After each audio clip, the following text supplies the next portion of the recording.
Initially, traders could only settle their F&O stock contracts in cash. However, this changed when SEBI issued a circular in October 2019 making physical settlement mandatory for all F&O stock contracts. And not so coincidentally, today we'll be taking a look at how the physical settlement process works in stock options. Let's start with long options. Now, long options have different margin requirements in comparison to future contracts. This is because as you move closer towards the expiry day, the margin requirements for buy options increases.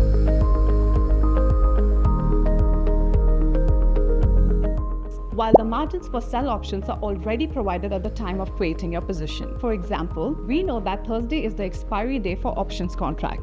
So on Friday, that is 4 days prior to the expiry, you would be required to keep 10% margin of the VAR plus ELM plus ad hoc on buy options.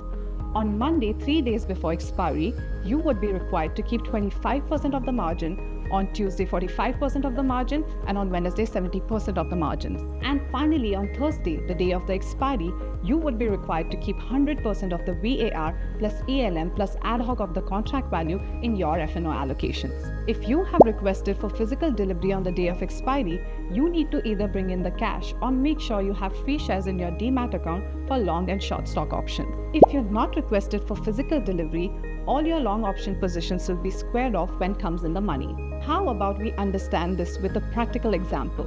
Say you bought a lot of TCS October 4000 CE option at a premium of ₹100 on the 21st of October, making your total premium paid ₹17,500 and your total contract value ₹7 lakh. So this is what your margin requirement would look like.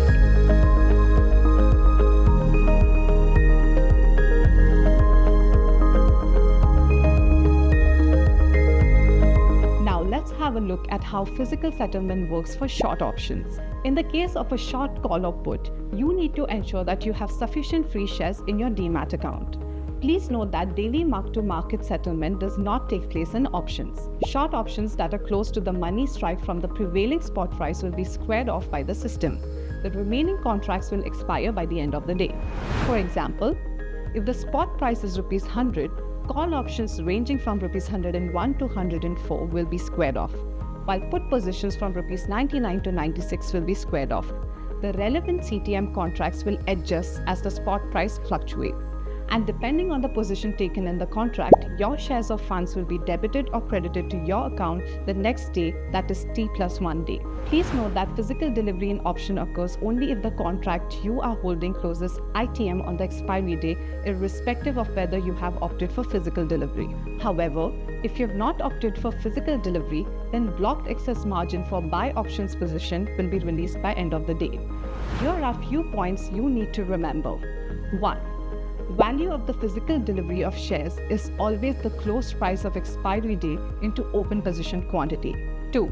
If you have hedged trades, it is counted as an individual position, so the required margin of free demat holding will be calculated accordingly. Depending on the direction of the trade, they will be netted off. 3. You can opt for physical delivery from Friday to Thursday till cutoff time. And there you have it, a quick walkthrough of physical settlements in stock options. To know more about ICICI Direct's physical settlement process for futures and options, click on the link in the description. And for more stock market related content, subscribe to our YouTube channel. Happy investing. Investments in securities market are subject to market risks. Read all related documents carefully before investing.